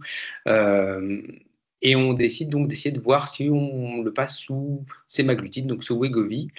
Wegovy qui a un effet plutôt intéressant sur son poids et sur ses quantités, mais l'intolérance s'installe et est plutôt majeure, principalement sur des troubles digestifs, comme on vous l'a exposé, qui fait que au fil en plus de sa prise en charge, il va être pris en charge pour une fermeture de FOP en fait, au niveau cardiaque, où il a été obligé d'arrêter son traitement. La réintroduction du traitement n'a pas été concluante, donc chez ce patient, finalement, peu d'effets de ce sémaglutide, et donc le traitement a été totalement arrêté en octobre dernier devant l'absence d'amaigrissement. On va passer sur un autre dossier, un dossier d'un patient de 61 ans qu'on a pris en charge. Alors, ce patient, il a eu plusieurs chirurgies de l'obésité. Ça a commencé en 2000. Il a eu une gastroplastie verticale calibrée à l'époque. Vous voyez qu'il a passé de gros yo-yo, puisqu'il est passé de 120 à 76 kg. Ensuite, il a eu un anneau gastrique 10 ans après sur sa GVC qui lui a permis il était remonté à 136 kg, de redescendre à 65 kg. Bref, cet anneau a été enlevé 9 ans après, donc on est à 20 ans de prise en charge pour des reflux à 80 kg. Et nous, on le récupère en juillet 2020, début de sa prise en charge au CSO, un patient qui a un profil un peu particulier parce que, comme vous voulez voir dans ses antécédents, il a un antécédent un peu de dépression, il est apparié pour une apnée du sommeil, il a un traitement pour un asthme, traité aussi pour une hypertension. Et surtout, il a des antécédents d'addiction au tabac, à l'alcool et à la cocaïne. Donc, le projet d'addiction avait été fait auparavant, pas qu'on l'avait pris en charge. Il lui restait le tabac, l'alcool avait été géré, la cocaïne aussi, il était sous substitution. Et il venait de voir à 147 kg avec peut-être un projet de bypass. Bypass qui a été impossible à faire. Et à l'époque, donc, on est en avril 2022, on s'est posé la question de le mettre dans l'ATU. Donc, ça a été une autorisation temporaire d'utilisation que plusieurs centres ont eu l'occasion de mettre en place. Donc, on a pu mettre en place le Wegovy à partir de cette période-là. Et là, lui, il a été très répondeur. Donc, on a commencé à l'étape 5. Là, vous voyez sur sa courbe de poids, il a vraiment été très répondeur à ce traitement. Il a continué son suivi bien régulièrement. Il était très entouré, ce patient, il l'est toujours d'ailleurs, par l'équipe diète et par son équipe de psychologues. Non seulement on a une amélioration au niveau pondéral, mais alors ce que j'aime beaucoup chez ce patient, c'est qu'on a eu un effet vraiment global sur sa santé. C'est-à-dire que ce soit la perte de poids ou peut-être l'effet un petit peu sur les addictions de ses analogues, ça lui a permis d'être sevré de sa substitution.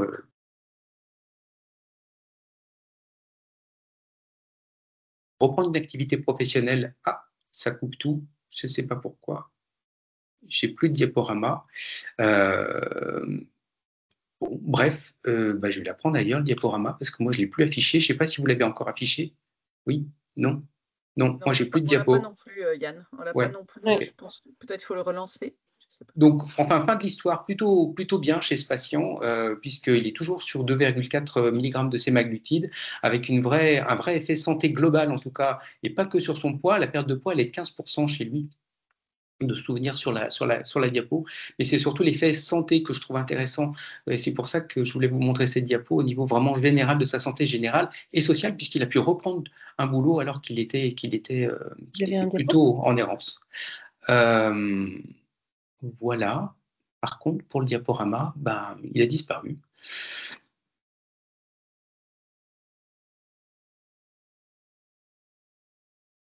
Toutes nos excuses, on a un Non, souci c'est pas. du côté de l'URPS. Ouais. On doit avoir un problème de connexion. Je ne sais pas ce que vous en pensez les autres. Peut-être qu'en attendant le diaporama, on peut peut-être débattre sur quelques questions qui ont été envoyées. Ou moi, je peux raconter parce que mon diaporama, il n'a pas forcément beaucoup d'intérêt. Je peux vous le dire, je l'ai en face de moi, mais voilà, les images, je peux vous en parler. Globalement, mais t'avais fini, Yann, ou pas? Oui. Bah, tu peux prendre la suite. Donc, globalement, je voulais vous parler de Madame C, qui est une patiente de 61 ans, qui était infirmière en pneumo pendant toute sa vie. Donc, vous imaginez qu'elle a beaucoup couru, elle est restée en service et au cours de sa carrière, elle a pris du poids. En fait, elle avait pris du poids initialement dès l'âge de 10 ans au moment d'une corticothérapie. Et puis, elle a lutté contre le poids toute sa vie. Elle a pris de l'isoméride à 30 ans, elle avait perdu 25 kilos. Quand je la rencontre, elle est à 120 kilos. Elle a une hypertension artérielle traitée, elle est enfin à la retraite et malheureusement, elle a déjà fait un AVC ischémique. Donc, c'est une patiente qui présente également une insulinorésistance, une dyslipidémie. Chez cette patiente, on était à l'époque de l'ouverture de l'accès précoce au sémaglutide et voilà, elle avait 61 ans. Je pensais que c'était une bonne candidate au traitement médicamenteux de l'obésité. Elle a extrêmement bien répondu à ce traitement sous 0,5 mg de sémaglutide, c'est-à-dire que je n'ai jamais pu augmenter au-delà, en tout cas en début de traitement, puisqu'elle présentait une intolérance digestive sous traitement. À partir de 1 mg dans la première phase. Et puis, finalement, le traitement se poursuivant, là, elle a commencé à reprendre du poids et m'a demandé de tenter de réessayer le 1 mg. Et donc, aujourd'hui, elle est sous 1 mg. Il faut imaginer qu'au cours de cet accès précoce, il y a eu des allers-retours avec l'industrie. On n'a pas toujours su si le médicament allait être disponible. Ça a suscité énormément de stress chez les patients et la patiente décrit en fait une dépression réactionnelle parce qu'elle était inquiète à l'idée de reprendre du poids. Elle avait quand même perdu initialement de 120 kg, elle était passée à 90 kg, donc une perte de 30 kg. Alors, bien sûr, Anne-Laure vous a parlé de l'étude SELECT. L'étude SELECT, c'est une diminution du nombre d'événements cardiovasculaires de 20% sous traitement par sémaglutide. Donc, on était dans la cible chez cette patiente. Elle est en prévention cardiovasculaire secondaire et SELECT m'a conforté dans l'idée de la traiter. Mais aujourd'hui, elle garde un IMC résiduel à 38. Elle a l'âge qui avance et elle est bientôt en limite pour proposer une chirurgie bariatrique. Et voilà, je voulais vous rappeler que aujourd'hui, la chirurgie bariatrique et le risque cardiovasculaire, il est largement établi. Et j'avais une méta-analyse sur 130 000 personnes opérées versus 260 000 personnes contrôle avec des risques diminuer de moitié de développer soit un infarctus, soit un AVC. Et donc, chez cette patiente, certes, elle est répondeuse au traitement médicamenteux de l'obésité, mais comme on vous l'a dit, il faudra le continuer. Donc, le continuer jusqu'à quoi? 75 ans, c'est peut-être un peu lourd. Donc, il faut quand même rester vigilant et pas laisser passer une éventuelle indication de chirurgie bariatrique. Voilà, c'était pour la réflexion. Adeline, le dia de la méta-analyse, voilà, grosse méta-analyse dans l'ESC sur infarctus et AVC. On ne voit pas très bien sur l'AVC, mais voilà. Certes, le traitement médicamenteux de l'obésité, mais il faut savoir qu'aujourd'hui, on l'utilise aussi en discussion de traitement comme en cancéro, de traitement adjuvant à la chirurgie bariatrique chez des patients qui ont des obésités sévères. Il faut imaginer que le Covid étant passé par là et les jeunes étant exposés à une alimentation très obésogène, on a des jeunes et des très jeunes qui développent des obésités ultra sévères. Et chez eux, notamment, il faut penser à la succession, préparation par traitement médicamenteux de l'obésité, puis chirurgie bariatrique.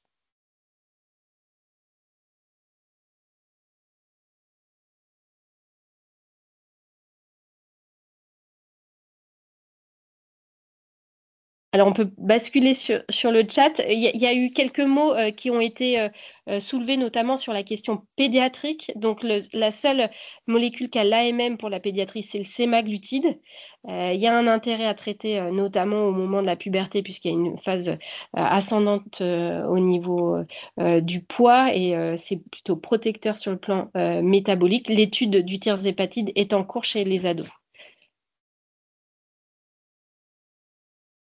Alors du coup, merci beaucoup pour vos présentations. Désolée pour ces aléas techniques, c'est les aléas du direct. Teams qui plante.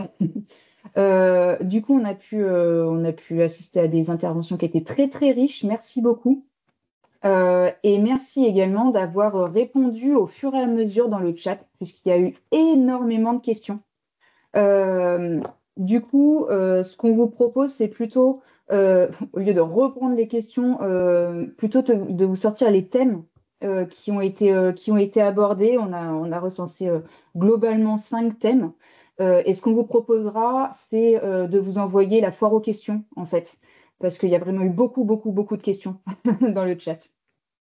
Donc, au niveau des thématiques qui sont ressorties, il y a d'abord eu tout ce qui était autour de la procréation, la grossesse et la PMA, que ce soit autour des hommes ou des femmes. Si l'un d'entre vous veut dire un petit mot là-dessus. Oui, moi je vais prendre la main sur le sujet. Alors, c'est une grande question qui reste en suspens. Pour l'instant, on n'a qu'une étude randomisée, contrôlée non en double aveugle, qui a évalué la sleeve gastrectomie et l'Orlistat, donc l'inhibiteur de lipase pancréatique, qui a montré en fait dans cette étude qu'il y avait une amélioration des ovulations dans la population SOPK. Pour ce qui est de l'intérêt du traitement médicamenteux de l'obésité chez les patientes qui souhaitent une grossesse, il n'est pas encore établi en population générale, notamment infertile. Par contre, on a des données plutôt positives chez les patientes qui présentent un syndrome des ovaires polykystiques, donc notamment dans la régularisation des cycles menstruels et les ovulations. Mais la question qui reste en suspens, c'est que le traitement est suspendu avant la grossesse et avant la conception. Et on sait que la reprise de poids sous traitement au cours de la grossesse est plus importante qu'une grossesse dite normale. Donc, précaution. Et c'est des travaux qui restent en suspens. C'est beaucoup utilisé en PMA actuellement sans qu'on ait beaucoup de données claires et évidentes pour pousser ce traitement dans cette indication. Il y a eu des super recommandations femmes et surpoids et obésité qui ont été publiées en 2025 qui disent bien avant la grossesse, en préconceptionnel, si vous avez la chance d'avoir une consultation préconceptionnelle avec la population en situation d'obésité, ce qui n'est pas simple puisque c'est des patientes qui souvent tombent enceintes sans le savoir, vous pouvez leur proposer un rééquilibrage alimentaire, une activité physique adaptée, mais pas forcément une perte de poids. Il n'y a pas d'objectif de perte de poids chez la personne en situation d'obésité avant grossesse. Voilà. Par contre, un suivi au cours de la grossesse pour limiter la prise de poids pendant la grossesse peut être pertinent, mais ça reste là encore à démontrer sur l'intérêt majeur pour l'enfant à venir notamment. Après, Bérénice, ce que j'aurais tendance à rajouter, parce que forcément, je pense que les médecins qui nous écoutent vont avoir le cas de patientes jeunes qui vont prendre ce traitement et qui vont arriver dans quelques mois peut-être avec un début de grossesse ou un désir de grossesse, peut-être prendre le parallèle de la chirurgie de l'obésité sur les recommandations et dire bien penser aux carences vitaminiques, pas hésiter à faire un bilan avant ce projet de grossesse et pas éviter à bien les supplémenter sur le début de la grossesse. Je ne sais pas si tu es d'accord là-dessus. Alors, je suis d'accord que cette population en situation d'obésité, elle est particulièrement à risque nutritionnel. Pensez à l'acide folique, plus que le dépistage biologique systématique, à discuter en fonction du terrain, mais la consultation préconceptionnelle avec l'acide folique avant la conception dans cette population, elle n'est pas assez poursuivie. Mais là encore, hein, la preuve de concept sur la chirurgie bariatrique en préconceptionnel, voilà, on sait que c'est des grossesses après chirurgie bariatrique qui se déroulent bien. Il y a moins de diabète gestationnel, moins de macrosomie, moins de prééclampsie, moins d'hypertension artérielle de grossesse. Le seul bémol, c'est que ça fait des bébés un tout petit peu plus petits. Mais quid de l'impact du TMO en préconceptionnel? Pour l'instant, on n'a pas de données. Un petit peu plus de prématurité aussi, je crois, dans les grossesses après chirurgie bariatrique. Super, merci beaucoup. Un autre thème qui est ressorti, c'était celui des adolescents, notamment les plus de 12 ans. Bon, je peux peut-être intervenir un petit peu. Alors, en théorie, on l'a dit, il y a le sémaglutide qui a l'AMM à partir de l'âge de 12 ans. L'obésité, on sait que si on arrive à faire maigrir les études qui ont été réalisées de chirurgie bariatrique dans l'adolescence ont montré que la perte de poids avait un impact très positif sur la santé et sur le psychisme des adolescents. Mais la situation de l'obésité chez l'adolescence est complexe parce qu'elle s'est développée au sein d'un milieu familial et qu'il y est toujours dans ce milieu familial. Et donc, je pense que encore plus que pour les adultes, il faut avancer précautionneusement. Nous, on a eu un cas assez spectaculaire là d'une maman qui est venue pour exiger qu'on traite son enfant par traitement médical. Et la jeune fille de 14 ans n'a pas dit un mot de la consultation. Sa mère l'a forcée à aller chez une diététicienne, elle n'a pas dit un mot. L'a forcée à aller chez une psychologue, n'a pas dit un mot. Et donc la mère nous a dit, vous lui mettez un traitement, parce que de toute façon, ça ne sert à rien de l'emmener chez les diètes et psychos, elle ne veut pas dire un mot. Moi, je ne veux pas la voir dans cet état-là, rester dans cet état-là. Donc là, nous, on avait une famille qui poussait beaucoup au traitement, alors qu'une jeune fille n'avait pas l'air de vouloir ce traitement, elle n'avait pas l'air de vouloir la prise en charge, on était en plein dans un conflit familial. Donc les situations d'obésité peuvent être complexes dans les dynamiques familiales, mais avec un accompagnement adapté, c'est mieux de s'appuyer sur les REPOP, par exemple. Eh bien, ça, vous allez pouvoir faire du bien à vos patients qui sont bien accompagnés. Super, merci beaucoup pour ces précisions. Un autre sujet qui a été évoqué, c'était le manque de suivi, que ce soit post-chirurgie bariatrique ou lors d'une reprise de poids, par exemple. Docteur Guiguet. Oui, alors le manque de suivi, je pense qu'actuellement, ça s'est quand même bien développé. Il y a plein d'HDJ de suivi qui se sont développés. Souvent, il n'y a pas de suivi aussi parce que les patients, ils ont repris du poids, il peut y avoir de la culpabilité. Il peut y avoir aussi des médecins, des fois, qui accueillent pas forcément très sympathiquement les patients. Donc, c'est compliqué pour le patient de revenir. Donc, c'est important de les mettre en confiance par rapport à ça. Mais c'est vrai que je pense que maintenant, partout, il y a beaucoup de choses qui ont été développées pour le suivi des patients en chirurgie bariatrique. Et c'est pour ça que c'est un peu un parallèle entre la chirurgie bariatrique et les traitements, entre le suivi, que ce soit biologique ou nutritionnel ou médical en général. Le suivi dans cette maladie chronique, ça reste une problématique. Hein. Les recommandations sont de suivre dans l'équipe qui a fait la chirurgie bariatrique au moins 5 ans après la chirurgie avant de passer le relais au médecin généraliste. C'est comme ça qu'on essaie de l'organiser. Les patients, ils ont rendez-vous d'une année sur l'autre. Hein. On leur tend le rendez-vous dans la main pour l'année suivante. Ils ont un rappel SMS 48 heures avant. On essaie de se donner les moyens pour que les patients reviennent. Malgré tout, on a à peu près 50% de perdu de vue à 5 ans post-opératoire. Après, je Il y pense a beaucoup de patients, Oui. il y a beaucoup de patients qui en ont Allez-y. marre en fait aussi à un moment et qu'on perd de vue clairement. Il y a le fait que certains n'ont pas de suivi organisé et puis il y a aussi ceux qui veulent plus revenir ou qui n'ont pas compris l'impact de cette maladie qui est chronique et qui n'ont pas forcément compris que ce traitement était sur le long cours et que l'obésité, la chirurgie n'était pas magique. Et ça, c'est un truc qu'il faut vraiment marteler, je crois.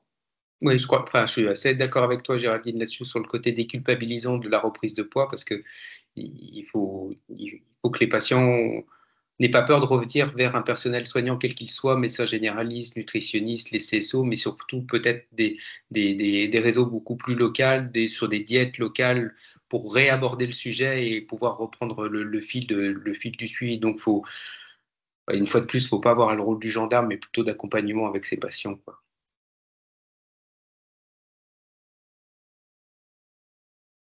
Eh bien, deux thèmes restants rapidement. Alors, il y a encore des commentaires et des questions qui arrivent sur le chat, mais malheureusement, l'heure tourne. C'était fixé la fin à 21h. Donc, les deux derniers thèmes qui ont été abordés, du coup, en tout cas pendant vos interventions, c'était les suppléments vitaminiques et les molécules, ainsi que les substances addictives.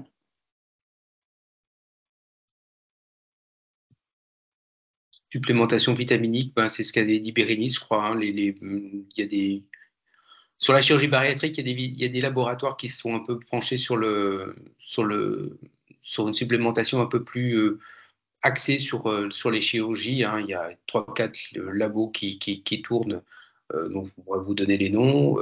Sur la supplémentation en TMO, je crois que la supplémentation de ces laboratoires ou ceux qu'on trouve en pharmacie me paraît complètement suffisante, à mon avis. Et puis l'autre, c'était quoi, vous disiez, c'était sûr? La deuxième question, c'est sur les addictions.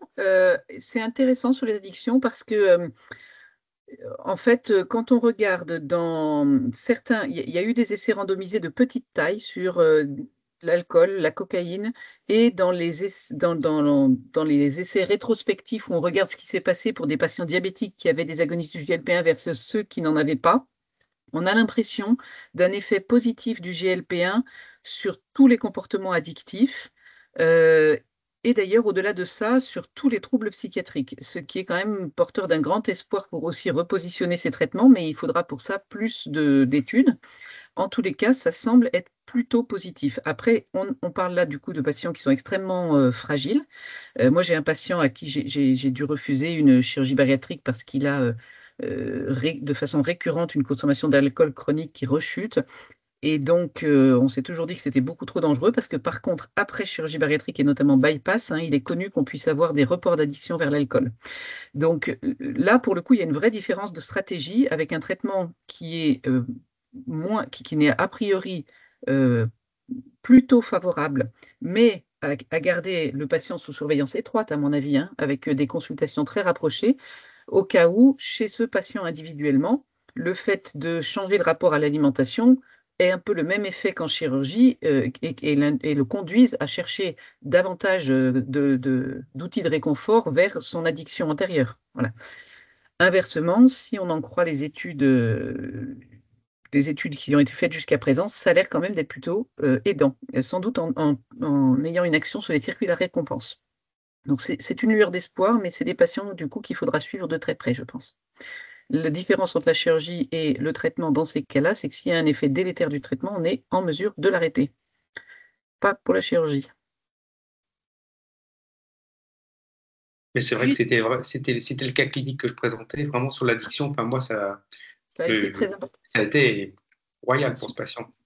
Super. Et moi, j'ai même une patiente qui m'a dit qu'elle n'avait plus envie de fumer. Ouais. Alors que le tabac, c'est l'addiction la plus sévère d'après les collègues addictologues. Juste une question sur l'absorption, notamment des contraceptifs.